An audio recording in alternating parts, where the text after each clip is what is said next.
Hi friends, Murali edutech job news కి స్వాగతం friends. ఈ రోజు వీడియోలో గ్రామ వార్డ్ వాలంటీర్ యాప్ లో 1.9 వెర్షన్ అయితే రిలీజ్ అయిన విషయం అందరికీ తెలిసిందే ఫ్రెండ్స్. ఈ 1.9 వెర్షన్ లో కరోనా వైరస్ మీద రీసర్వే చేయవలసి ఉంటుంది ఫ్రెండ్స్. ఈ రీసర్వే అనేది ఏ విధంగా చేయాలో ఇప్పుడు లైవ్ లో అయితే చూద్దాం ఫ్రెండ్స్. ఈ వీడియో చూసే ముందు నాది ఒక చిన్న రిక్వెస్ట్ ఫ్రెండ్స్. మన ఛానల్ ని మీరు మొట్టమొదటిసారి చూస్తున్నట్లయితే ఈ వీడియో కింద కనిపిస్తున్న రెడ్ కలర్ సబ్స్క్రైబ్ బటన్ మీద క్లిక్ చేసి పక్కన ఉన్న బెల్ ఐకాన్ యాక్టివేట్ చేసుకోవడం ద్వారా నేను పెట్టే ప్రతి ఒక్క వీడియో మీరు మిస్ అవ్వకుండా చూడవచ్చు ఫ్రెండ్స్.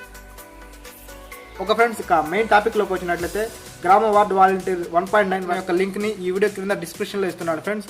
మీరు ఇంకా డౌన్లోడ్ చేసుకోకపోతే ఈ డిస్క్రిప్షన్ లో ఉన్నటువంటి లింక్ మీద క్లిక్ చేసి డౌన్లోడ్ చేసుకోవచ్చు ఫ్రెండ్స్.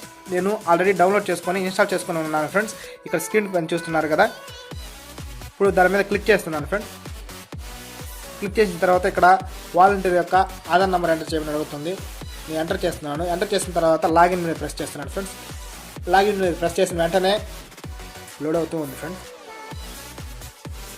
ఇంటర్ఫేస్ అనేది ఈ విధంగా ఉంటుంది ఫ్రెండ్స్. ఇక్కడ బయోమెట్రిక్ వేయడానికి ఏదో ఒక ఫింగర్ అనేది సెలెక్ట్ చేసుకోవాలి. నేను ఇక్కడ 5 సెలెక్ట్ చేసుకున్నాను. సెలెక్ట్ చేసుకున్న తర్వాత ఇక్కడ ఉన్నటువంటి చెక్ బాక్స్ మీద కూడా క్లిక్ చేస్తున్నాను. క్లిక్ చేసిన తర్వాత క్యాప్చర్ మీద క్లిక్ చేస్తున్నాను ఫ్రెండ్స్. క్లిక్ చేయగానే మన బయోమెట్రిక్ సంబంధించి ఒక యాప్ అయితే ఓపెన్ అవ్వడం జరిగింది. నా బయోమెట్రిక్ ఒక యాప్ని సెలెక్ట్ చేసుకుంటున్నాను. సెలెక్ట్ చేసుకున్న తర్వాత బయోమెట్రిక్ మీద లైట్ రంగు జరిగింది. ఇక్కడ ఫింగర్ అయితే వేస్తున్నాను ఫ్రెండ్స్. చూసారు కదా ఫ్రెండ్స్, విజయవంతంగా లాగిన్ అవ్వడం జరిగింది ఫ్రెండ్స్. ఇక్కడ చూసినట్లయితే సేవల డెలివరీ ఆప్షన్లోకి అయితే వెళ్ళవలసి ఉంటుంది. వెళ్ళిన తర్వాత ఇక్కడ చూసారు కదా, ఇక్కడ 4 రకాల ఆప్షన్లు అయితే కనిపించడం జరిగింది. జగన్ విద్యా దీవెన కార్డుల పంపిణీ, సేవల పంపిణీ, ధృవీకరణ, ఆరోగ్యశ్రీ కార్డుల పంపిణీ, అదేవిధంగా కరోనా వైరస్. ఇక్కడ కరోనా వైరస్ అని కనిపిస్తుంది కదా, ఈ కరోనా వైరస్ అనే దానిపైన క్లిక్ చేయాలి ఫ్రెండ్స్. క్లిక్ చేసిన తర్వాత ఇక్కడ ఆశా వర్కర్ యొక్క నేమ్, అదేవిధంగా ఆశా వర్కర్ యొక్క మొబైల్ నెంబర్ ఎంటర్ చేయాలి ఫ్రెండ్స్. ఇక్కడ నేను ASHA worker name, mobile number enter చేసేసాను ఫ్రెండ్స్. ఎంటర్ చేసిన తర్వాత ఈ కింద కనిపిస్తున్న చెక్ బాక్స్ మీద క్లిక్ చేస్తున్నాను. క్లిక్ చేసిన తర్వాత అగ్రీన్ మీద క్లిక్ చేస్తున్నాను. ప్రెస్ చేసిన తర్వాత ఇక్కడ ఈ విధంగా 2 ఆప్షన్లు అయితే కనిపించడం జరిగింది ఫ్రెండ్స్. ఇక్కడ స్క్రీనింగ్ పెండింగ్, అదేవిధంగా స్క్రీనింగ్ కంప్లీటెడ్.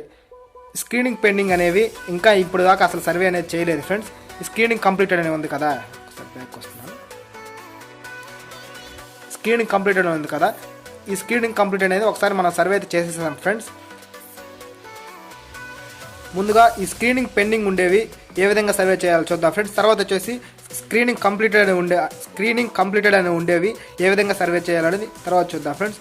ముందుగా స్క్రీనింగ్ పెండింగ్ మీద క్లిక్ చేస్తున్నాను ఫ్రెండ్స్. ఇక్కడ స్క్రీనింగ్ పెండింగ్ మీద క్లిక్ చేసిన వెంటనే ఇక్కడ 2 కుటుంబాలను అయితే సర్వే చేయాల్సి ఉంటుంది ఫ్రెండ్స్. ఇక్కడ ఫస్ట్ కనిపిస్తున్నటువంటి కుటుంబం మీద క్లిక్ చేస్తున్నాను ఫ్రెండ్స్.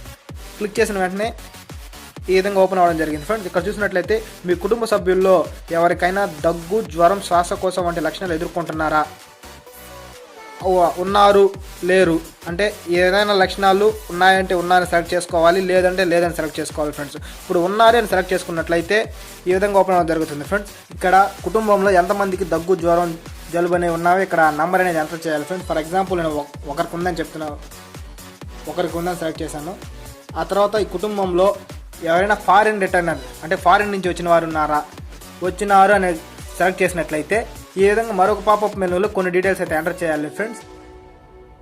ఇక్కడ వచ్చేసి మొబైల్ నంబర్, అదేవిధంగా మీ కుటుంబ సభ్యుల్లో ఎవరైనా 10వ తేదీ 2వ నెల 2020వ తేదీ తర్వాత విదేశాల నుంచి తిరిగి వచ్చారా అనే ఆప్షన్ని ఒకవేళ వచ్చారంటే అవును అని, లేదంటే కాదని సెలెక్ట్ చేసుకోవాలి ఫ్రెండ్స్. ఆ తర్వాత ఈ విధంగా ఇక్కడ వచ్చిన జ్వరం ఉందా లేదా అనే విషయాలు కూడా టిక్ పెట్టాల్సి ఉంటుంది. టిక్ పెట్టిన తర్వాత సబ్మిట్ అయితే క్లిక్ చేయాలి ఫ్రెండ్స్. ఈ విధంగా కొత్త కుటుంబాలను అయితే సర్వే చేయాలి ఫ్రెండ్స్.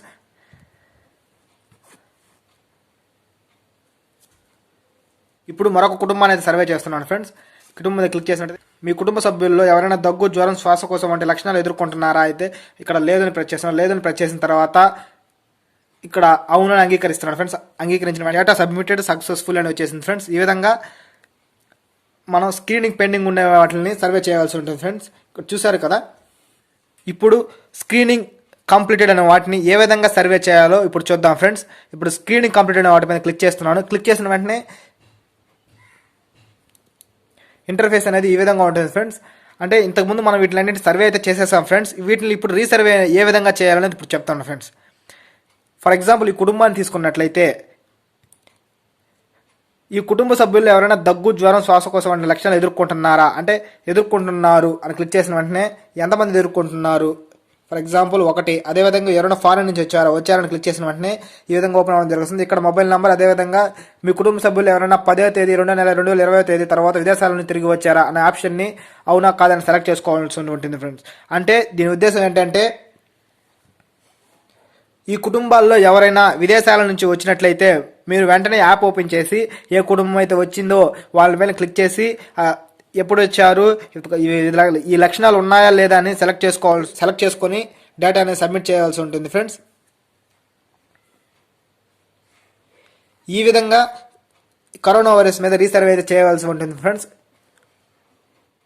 ఫ్రెండ్స్ ఇక ఈ వీడియో నచ్చినట్లయితే లైక్ చేయండి, షేర్ చేయండి. అదేవిధంగా మీకు ఏదైనా సలహాలు సందేహాలు ఉన్నట్లయితే కింద కామెంట్ సెక్షన్లో కామెంట్ చేయండి ఫ్రెండ్స్.